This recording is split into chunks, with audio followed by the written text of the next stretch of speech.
Hello, everybody. Just a little bit about me. I began my career as a journalist on women's magazines. I was on Cosmopolitan magazine and Good Housekeeping magazine. Then I moved over and worked in brand development for an independent company that was working for Boots Cosmetics. So at the grand old age of 25, I got to decide what colour makeup we were going to have and what it was going to be called and what it was going to be packaged in. So that was massive fun. Then from that, I moved to marketing and advertising. From that, I then did some freelance work, which led me ultimately into being working dot-com startups and then eventually becoming a dot-com startup entrepreneur of my own. Now, is this going to work? Yeah. So, not on the high street.com. We are an, well, you know what we are. Need I say? Emma's really just introduced it. We are proud to say that we've won lots of lovely awards, over 20 for entrepreneurship and customer service. And we were, partly due to hard work and partly due to good luck, we were an overnight success when we launched in April 2006 with 16,000 visitors on our first day. So what I'm going to try and do is tell you how we got that far, at least. One of the things that brought us there was that we were very much a case of right brand at the right time. This was 2006 when the customer culture was very much, farmers markets were becoming much more popular. There was a kind of vibe around small businesses. Customers wanted different kinds of products. They no longer wanted mass-produced products. They were looking for unique, bespoke products, and they were tending to find those amongst their friends or in a small craft market or something like that. At the same time, the small businesses that were producing their products were finding basically that they didn't have the right kind of marketing support to achieve what they needed to do. So what that's led us to today is a marketplace where we have 2,500 of these kinds of businesses, and they could be selling anything from jewellery, children's clothes, lots of interiors products, pictures. We have a huge success with personalised products and bespoke products, and our model uniquely allows us to do that at scale. So because we have 2,500 businesses selling 40,000 products, you could ask one to make you a picture specifically with all the places that are really important to you, or you know, your mother's 3 top recipes or something like that. So it enables us to have a bespoke product line. We have a single checkout for all those sellers, and we accept around 12% of the people who apply to sell with us, which is all about maintaining the quality and the brand. We reach around 14 million users a year, and they are predominantly female, and we obviously contact them through the usual, you know, we're almost entirely online, but we do send around 5.5 million catalogues out each year and an awful lot of targeted emails. So this is that picture, that kind of product I was talking about, just to give you the idea of the kind of products. And when we say who do we do it for, this is where I'm saying we do it for our customers, and this is one of many, many lovely stories where our product actually became engaged in someone's own life story. He created this print, which he could do through us. They're just based on traditional bus blinds. And he made a treasure hunt for his fiancée. Well, there wasn't a fiancée, actually. Would-be, wannabe fiancée.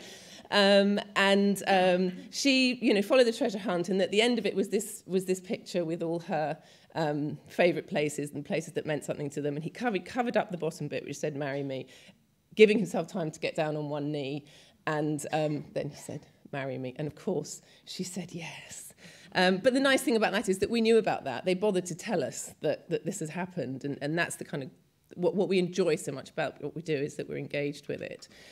And another product which always makes me feel a bit emotional, which is this bracelet we do with latitude and longitude engraved on it, and we sell a lot of these to services wives who give them to their husbands while they're away, and they've got a reminder of home that they wear all the time. So it just makes us feel like we're doing something really meaningful for our customer. At the same time, for our seller partners, we're doing something meaningful. We're allowing them to grow their businesses and become independent, thriving companies.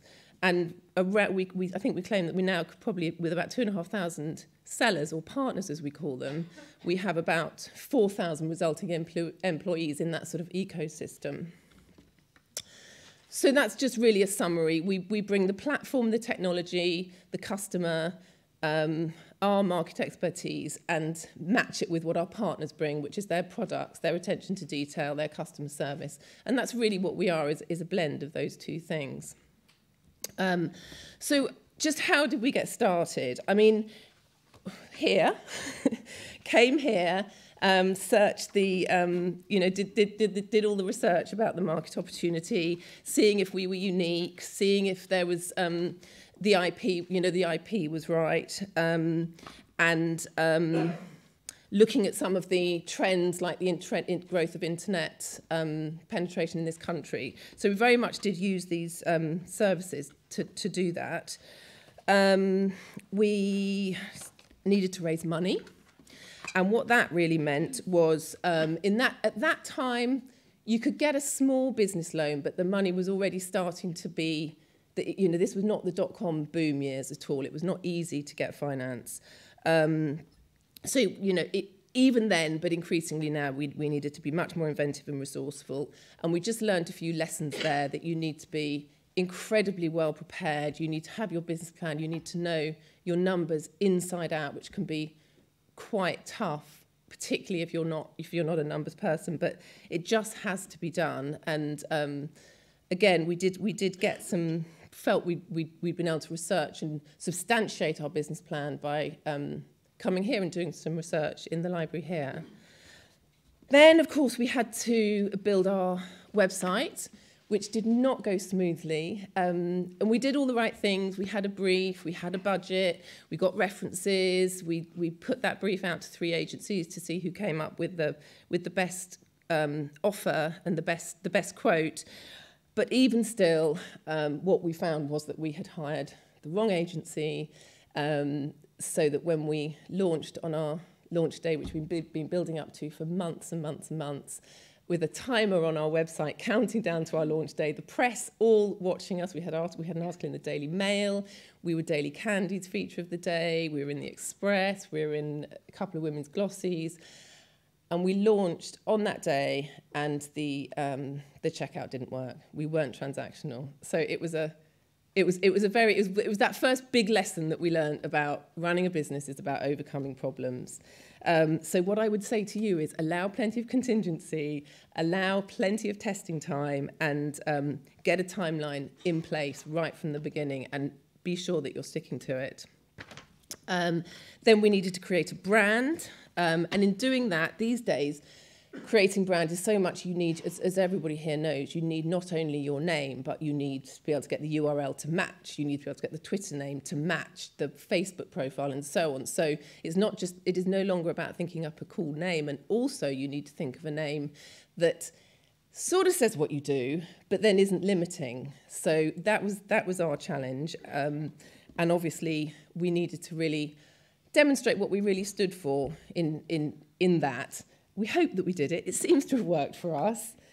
And then we needed to look at getting to market, which was obviously the tough one. We needed to market to our business customers as much as to our consumer, our end customers.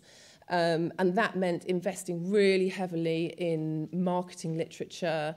And we would go around to all the events where the kinds of businesses that we wanted to target would be exhibiting.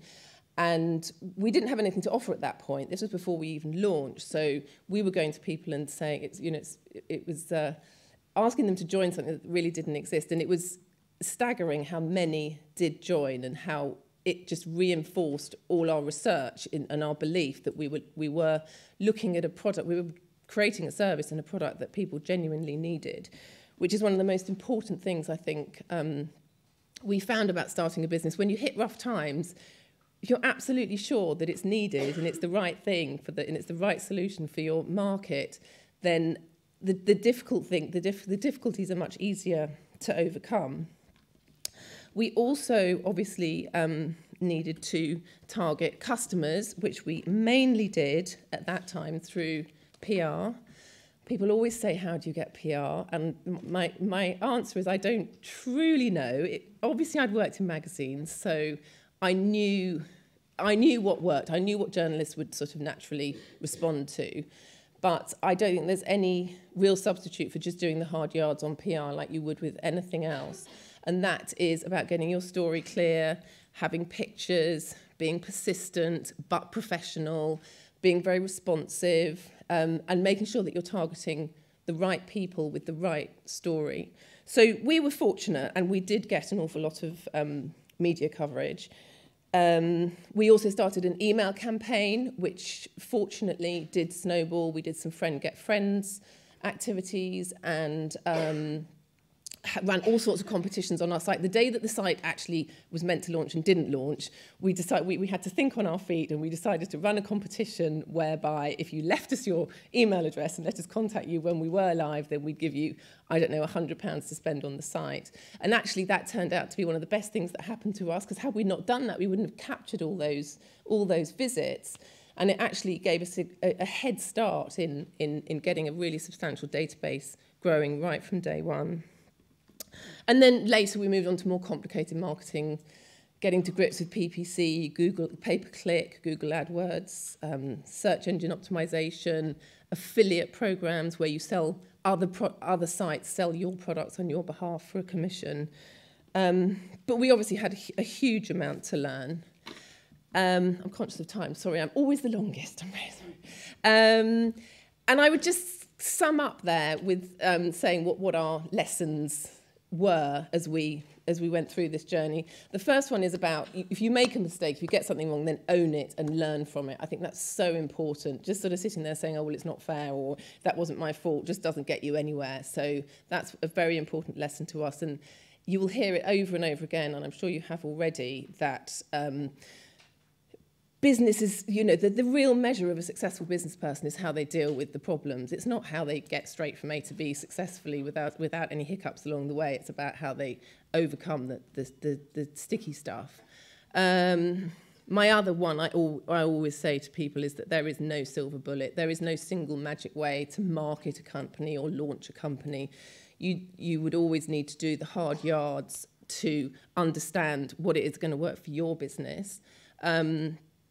Hard work. This is Malcolm Gladwell quote from his book Outliers, which is one of my favourites, which is that hard work is definitely your single biggest competitive advantage. And I would leave everybody with the thought that cash is king. You need the money to get it going, and you need to keep the money coming in. Thank you.